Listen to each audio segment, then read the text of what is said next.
Fala pessoal, tudo bem? Eu sou Rafael Rasca, sou coach, sou especialista em tendência comportamental humana e hoje eu gostaria de analisar com vocês um caso muito triste, que é o caso do Márcio Smelling. O que passa na cabeça de uma pessoa que faz ela acreditar que ela tem o direito de abusar de outra pessoa?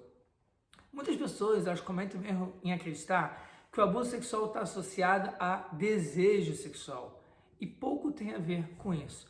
O abuso sexual, de acordo com várias pesquisas, demonstram que está associado a poder, a submeter a sua vítima.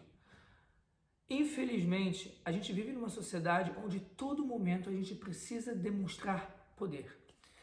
E quando um homem ele tenta submeter a vítima ali naquele momento, porque no caso, obviamente, aquela mulher ela foi completamente vítima, ele tenta mostrar a seguinte questão: eu tenho direito de fazer, eu posso fazer, eu estou submetendo. E como que a gente analisa e a gente entende esse comportamento? A gente entende quando ele passa. E aí você vê que muitas vezes são pessoas normais, que pagam seus impostos, que são às vezes bons pais, bons maridos. E você analisa e vê que essas pessoas não têm remorso do que aconteceu. Elas simplesmente não têm remorso.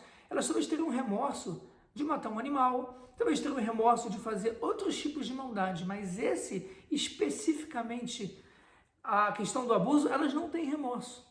E como pode ser que pessoas que agem normal, às vezes pessoas que parecem ser boas, podem realmente ser tão cruéis num ato como esse, num ato de violência?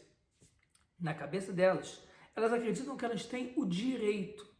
Elas têm o direito. No caso, ali hierarquicamente falando, o Márcio, ele era chefe da Dani. E a partir do momento que ele era chefe dela, da Dani Calabresa, ele sentia que ela pertencia a ele. E é o que acontece muitas vezes em abusos sexuais dentro de escritórios, dentro dos trabalhos. Os chefes acreditam que a mulher pertence a ele.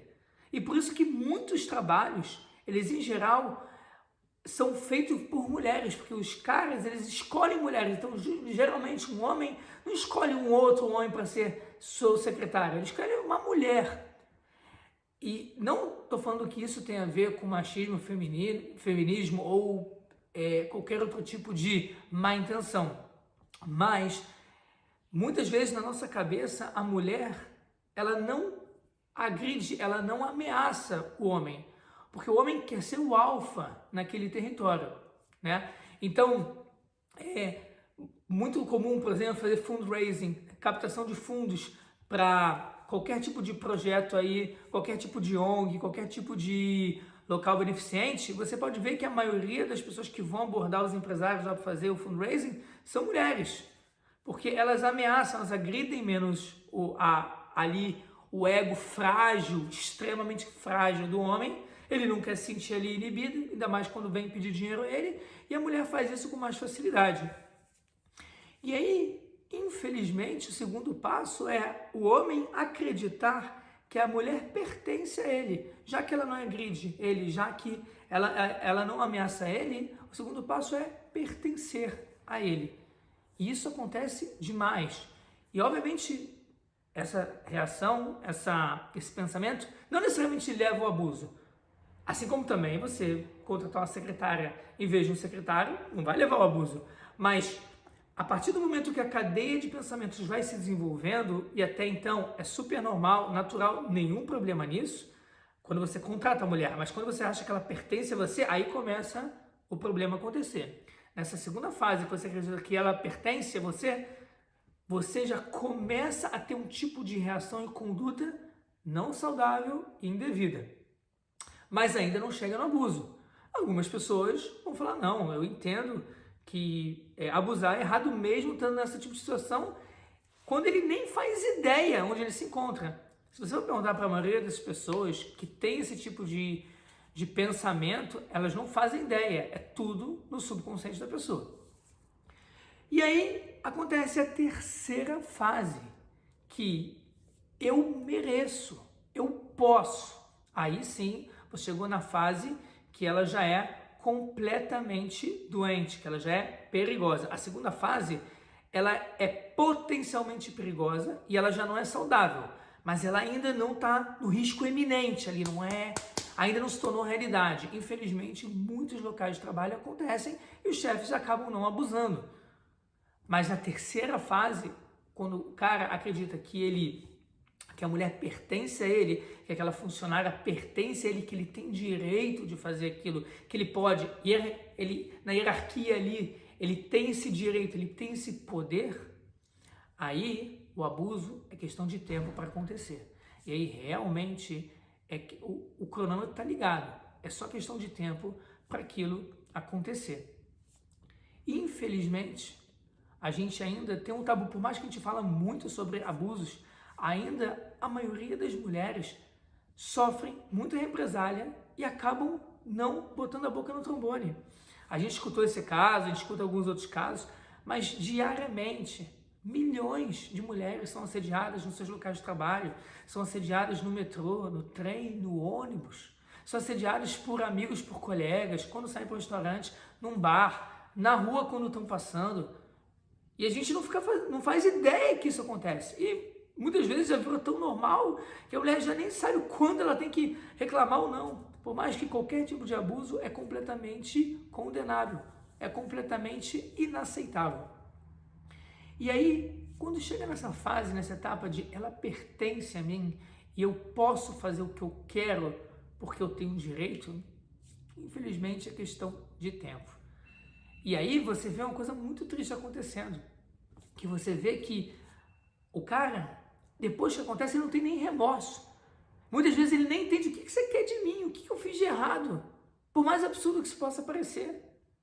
Mas você vê isso acontecendo, você muitas vezes vai lá entrevistar os caras depois, né? Falar, conversar com eles, analisar, fazer qualquer tipo de tentativa de tratamento, e aí o cara fala, mas o que eu fiz tão errado? Tá ok, tá bom, eu fui lá, eu fiz isso, mas ela poderia falar não e acabou. Ela poderia ter me empurrado e acabou. Ele não entende o malefício que ele gerou para a mulher, ele não tem a perspectiva do tipo de infração que ele fez, o tipo de, realmente ele não tem a ideia do prejuízo que ele causou naquela mulher. E esse é um dos grandes problemas que a gente precisa parar, Não é tão difundido a ideia do tipo de prejuízo que é feito quando uma mulher é abusada. As pessoas não fazem ideia do tipo, do nível de maldade que elas estão fazendo. E isso tem que ser parado. De forma alguma aqui, eu estou dando aqui alívio, qualquer tipo de alívio, de remorso aos abusadores. Não, de forma alguma. Eu realmente acredito que qualquer crime sexual, ele tem que ser completamente condenável e tem que ter penas altas, porque isso tem que parar imediatamente. Todos nós temos mães, esposas, irmãs, somos realmente parte integral da nossa vida, são as mulheres. As mulheres são a base da nossa vida. Então, obviamente que, de forma alguma, teria como aliviar esse tipo de crime. Só que essas mesmas pessoas também são filho de mães, têm irmãs, têm esposas, e mesmo assim conseguem fazer isso sem sentir remorso. E esse é um dos motivos, porque eles acreditam que essas pessoas, essas presas, pertencem a eles. E qualquer coisa ela vai falar não, por mais que às vezes a mulher está falando não.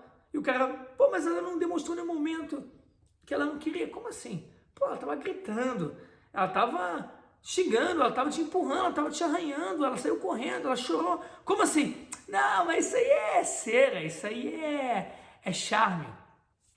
Não, e o cara não faz associação, muitas vezes, que realmente o nível de prejuízo que ele está causando. Quando a gente fala de prejuízo, eu vou trazer aqui para vocês uma ideia do nível do que eu estou falando, que é algo realmente muito sério, muito grave. Crianças que foram abusadas e que muitas vezes nem lembram, de uma idade de 2 anos, 1, 2, 3 anos, eles apresentam sequelas para o resto da vida. Às vezes na coordenação motora, na autoestima, na oratória, na cognição, em vários e vários aspectos diferentes. E você fala, calma aí, como pode ser? Uma criança de 2 anos que nem lembra e nem teve o ato, não estou dizendo só o ato sexual em si, mas qualquer tipo de abuso sexual, a criança nem lembra do que você está falando. Tipo, ela nem sabe. Se você perguntar para aquele adulto, você foi abusado um dia? Ela não fala, não, nem lembra. E mesmo assim, o nível de prejuízo é absurdamente grande. E isso porque não tem consciência. Agora, imagina só quando a pessoa tem consciência. Imagina só quando a mulher, de repente, ela começa a sentir medo de sair, sentir medo de se aproximar de outro homem. Quando a mulher às vezes é abusada no trem, sentir medo de pegar uma condução pública. Isso destrói a vida delas de uma forma absurda. E também dos homens que são abusados. Porque quando o homem também é abusado, destrói a vida dele também de forma absurda. Então é muito importante a gente entender as consequências que isso gera.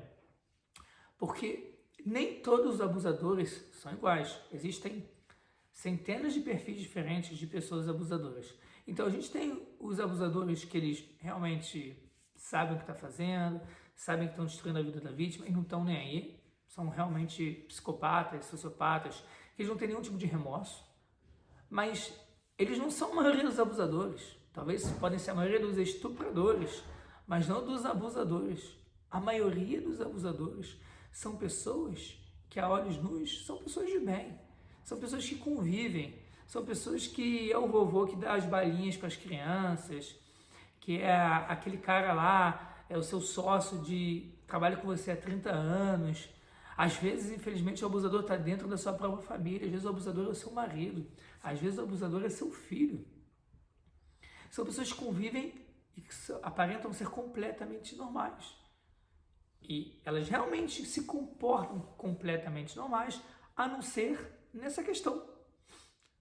Porque na cabeça, na concepção delas, elas estão fazendo algo que é direito delas. Ou elas estão submetendo, elas estão demonstrando poder. Elas estão, de certa forma, mostrando, peraí, calma aí, eu sou forte, eu sou poderoso. Muitas vezes são altamente inseguros. Muitos casos de violência sexual, as mulheres não reagem. E aqui eu não julgo de forma alguma, porque quando homens passam pela mesma experiência, eles contam que também não reagem. Às vezes homens fortes. Então aqui a gente não está de forma alguma aqui julgando. Mas então o predador ele espera que a vítima não vai reagir. E por isso ele, mesmo sendo extremamente covarde, ele consegue executar o ato. Então, quando a gente compreende o nível de malefício, de prejuízo, de desgraça que é trazido para a mulher, que ela é abusada, e a gente divulga, a gente fala mais sobre isso, a gente entende que esses crimes são muito mais graves do que aparentam ser. Porque na cabeça de muitos caras, qual foi? Eu só me diverti um pouco, o que tem? O que aconteceu? Agora vai ficar traumatizadinha porque eu agarrei ela? E o cara, na cabeça dele, pensa assim. E na cabeça da mulher, ele destruiu a vida dela. Então, primeira coisa, a punição ela tem que ser realmente mais forte. Porque a partir do momento que a pessoa entende, opa, se esse castigo, se a punição é tão grave, é porque algo sério está acontecendo. Então, para começar, tem que ter uma punição grave, severa. Não é brincadeira. Não é, só foi um abraçadinho, um abraçozinho, foi algo higiênico. Segunda coisa, realmente a gente tem que, ao máximo, incentivar a reação das mulheres. Ao máximo. Porque só estando na pele delas para entender o que elas estão passando. E muitas vezes a gente não está. Realmente, o medo assombroso da mulher perder o emprego, de perder o sustento, de ser descredibilizada em público, é real. O medo é desesperador. É um tipo de terrorismo mental que é feito na cabeça dela. A mulher fica com medo de ser mal falada, de ser demitida, de ninguém acreditar nela. É um problema sério isso. E terceira coisa, precisa ter mais noção, estudar as consequências que aquilo causa. Porque são consequências muito sérias, que afetam mínimos detalhes. Muitas mulheres que são abusadas, muitas vezes não conseguem ser nunca mais as mesmas pessoas. Em tese, é um tipo de assassinato. Muitas mulheres preferem ser assassinadas do que serem violentadas ou abusadas. Então, quando o cara ele acha que, não, mas isso aqui não tem problema, não, olha o nível de problema que isso tem. Então, realmente, punição, eu acho que em primeiro caso, com essa reação clara, não tem que ser paciente com esse tipo de coisa. Se no seu local de trabalho você vê isso, chefe, diretor, qualquer cargo aí executivo que você tem hierarquia de poder demitir uma pessoa e você vê isso, você aceita isso com naturalidade, isso não pode acontecer de forma alguma. Então, punição é o primeiro caso. A segunda coisa é dar força para as mulheres reagirem, dar força, escutar elas, ver que tem alguma coisa errada, pergunta, esteja aberta a escutar, ajuda ela a denunciar, ajuda ela a dar força, apoia homens ou mulheres que foram abusados. E terceira coisa, conscientização dos prejuízos que ficam, que muitas vezes são permanentes. São prejuízos muito grandes e muitas das pessoas preferiram ter perdido a vida do que ter passado por isso. Então, quando o cara fala, não é nada? Como assim não é nada? Eu prefiro ter morrido do que ter passado por isso. Como assim não é nada? Eu acho que é uma forma de a gente poder lutar contra tudo isso que está acontecendo.